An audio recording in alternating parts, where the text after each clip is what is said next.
Duck out கேள்விப்பட்டிருக்கீங்களா? ஆமான்னு சொல்லுமா? ஆமானே சொல்லுங்க. ஆமா தெரியும். தெரியும்.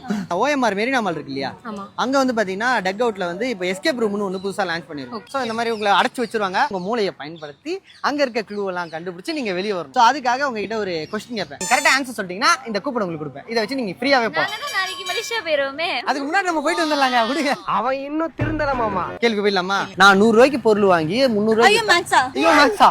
நீ கேட்டதுக்கு உனக்கு பனிஷ்மெண்ட். 400 ரூபாய்க்கு ஒரு திங் வாங்கி 300 ரூபாய்க்கு நான் சேல் பண்ணா லாபமா நஷ்டமா? நஷ்டம் தானே. நஷ்டம் தான். நஷ்டம். லாபம் தான். லாபம் லாபம் லாபம். எப்படி லாபம்? 400க்கு வாங்குறோம், ஆ. 300க்கு விக்கிறோம். ஆ. 100 ரூபாய். எனக்கு தெரியல. தம்பி காமெடி பண்ணாதன்னு சொல்லிருக்கேன் நானு. குழந்தை பயப்படுது, வாய மூடாத்தா.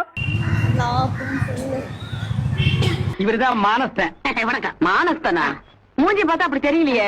லாபம்னு சொல்றா. லாபம்னு நினைக்கிறேன். நீங்க 100 ரூபீஸ்க்கு வாங்கி 300 ரூபீஸ் விக்கீங்கன்னா 200 ரூபீஸ்க்கு வந்துரும்ல காசு. ஆளை பார்த்தா டம்மி பீஸா இருக்க, பயங்கரமான ஆளா இருக்கே. கரெக்டா ஒரு சில क्वेश्चन ஆன்சர் பண்ணனால உங்களுக்கு வந்து கம்பெனி தரக்கூடிய அதிசய பொருள்